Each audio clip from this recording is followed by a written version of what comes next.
Hi friends, ഞാൻ സ്മിത പട്ടാമ്പി. ഞാനിന്നിവിടെ ഉണ്ടാക്കാൻ പോകുന്നത് കോവയ്ക്ക കൊണ്ടൊരു മെഴുക്ക് വരട്ടിയാണ്. ഞാൻ ഉണ്ടാക്കുന്ന രീതിയിലാണ് നിങ്ങൾക്ക് കാണിച്ചു തരാൻ പോകുന്നത്. അപ്പം നമുക്ക് എങ്ങനെ ഉണ്ടാക്കുകയെന്ന് നോക്കാം. ഉപ്പേരിക്ക് വേണ്ട ചതയ്ക്കാൻ വേണ്ട സാധനങ്ങൾ: ഒരു 1/2 കപ്പ് നാളികേരം, ഒരു 3 അല്ലി, ചെറിയ അല്ലിയാണ് 3 അല്ലി, വലിയ അല്ലിയാണെങ്കിൽ 2 അല്ലി മതി, ചെറിയ അല്ലി 3 അല്ലി വെളുത്തുള്ളി, 2 പച്ചമുളക്, കുറച്ച് മഞ്ഞൾപ്പൊടി, കുറച്ച് മഞ്ഞൾപ്പൊടി. ഇതെല്ലാം കൂടി ഒന്ന് ഒതുക്കിയെടുക്കാം മിക്സിയിൽ. നമുക്ക് എങ്ങനെ കോവയ്ക്ക ഉപ്പേരി ഉണ്ടാക്കുന്നതെന്ന് നോക്കാം. ചട്ടി ഇവിടെ ചൂടായിട്ടുണ്ട്. അതിലേക്ക് നമുക്ക് 1 ടേബിൾ സ്പൂൺ എണ്ണ ഒഴിക്കാം. എണ്ണ ഒന്ന് ചൂടായി വന്നിട്ടുണ്ട്. അതിലേക്ക് കടുകിടാം.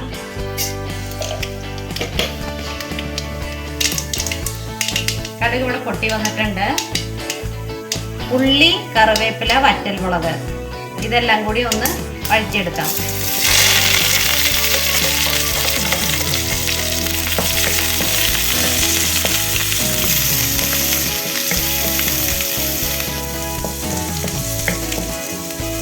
ഇതിലേക്ക് നമുക്ക് കോവയ്ക്ക ആഡ് ചെയ്യാം. ഒരു 1/2 ടീസ്പൂൺ ഉപ്പിടുന്നുണ്ട്.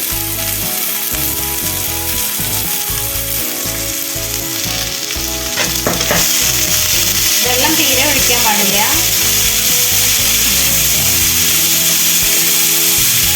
ഇനി ഇത് അടച്ചു വെച്ച് വേവിക്കാം. ഇനി ഇതിലേക്ക് ഒരു അരപ്പ് റെഡിയാക്കാനുണ്ട്. ഇത് അടച്ചു വെച്ച് വേവിക്കാം. ഉപ്പേരി ഇവിടെ വെന്തിട്ടുണ്ട്.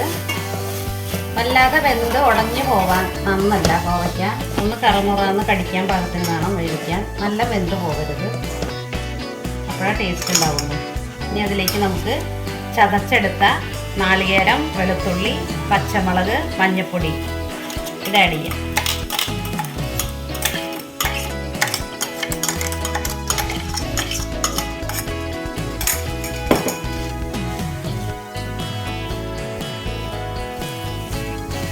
നാളികേരം ആഡ് ചെയ്തതിന് ശേഷം ഫ്ലെയിം കമ്മിയാക്കി വെക്കണം. ഇനി ഇന്നത് കുറച്ച് നേരം ഒന്ന് അടച്ചു വെക്കാം.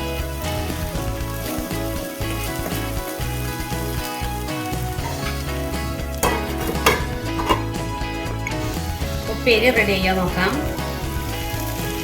നമ്മുടെ ഉപ്പേരി ഇവിടെ സൂപ്പറായി വന്നിട്ടുണ്ട്, റെഡി ആയിട്ടുണ്ട്. ഇതുപോലെ വെള്ളം ഒഴിക്കാതെ വേണം വേവിക്കാൻ. ഇതുപോലെ ഇങ്ങനെ വേറെ വേറെ കിടക്കണം. ഇതിനി നമുക്കൊരു സർവിങ് പാത്രത്തിലേക്ക് മാറ്റാം. നമ്മുടെ കോവയ്ക്ക മെഴുക്ക് വരട്ടി ഇവിടെ റെഡി ആയിട്ടുണ്ട്. നല്ല ടേസ്റ്റാണ്, പെട്ടെന്ന് തയ്യാറാക്കാൻ പറ്റുന്നതാണ്. ഷുഗർ പേഷ്യൻസിനൊക്കെ കോവയ്ക്ക വളരെ നല്ലതാണ്. കുട്ടികൾക്കൊക്കെ ഇഷ്ടമാവും. ഇവിടെ മക്കൾക്കൊക്കെ വളരെ ഇഷ്ടമാണ്. നിങ്ങൾ ഉണ്ടാക്കി നോക്കണം. ഇഷ്ടമായാൽ ലൈക്ക് ചെയ്യണം, സബ്സ്ക്രൈബ് ചെയ്യണം, ഷെയർ ചെയ്യണം.